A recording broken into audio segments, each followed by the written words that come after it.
దేశంలోనే అత్యధిక పెన్షన్ ఇస్తున్న రాష్ట్రం ఆంధ్రప్రదేశ్ అంటూ ఏపీ సీఎం వైఎస్ జగన్ అన్నారు. లక్షలాది కోట్ల రూపాయలు సంక్షేమ పథకాల రూపంలో పంపిస్తున్నామంటూ తెలిపారు. ఎన్నికల ప్రచారంలో భాగంగా కర్నూలు జిల్లా తుగ్గల్లో వైఎస్ జగన్ స్థానికులతో ముఖాముఖి నిర్వహించారు.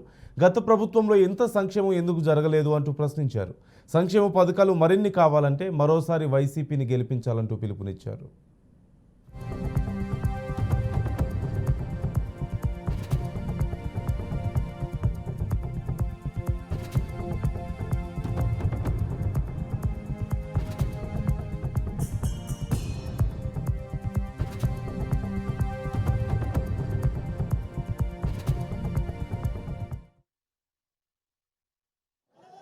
దేశంలోనే ఇంకొకటి లేదు, దేశంలోనే లేదు. ఇంకొక విషయం కూడా తెలుసా, ఇవాళ మన రాష్ట్రంలో మనం పెన్షన్ల కోసం ఖర్చు చేస్తూ ఉన్నది సంవత్సరానికి 24,000 కోట్ల రూపాయలు ఒక్క పెన్షన్ల కోసమే.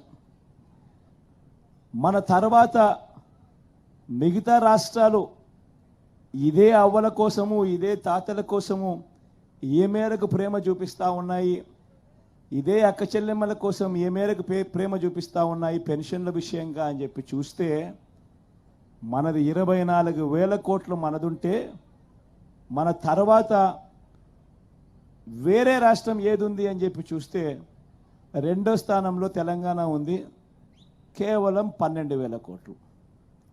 ఇక మూడో స్థానం నాలుగో స్థానం చూస్తే 8,000 కోట్లు, 6,000 కోట్లు, 4,000 కోట్లు.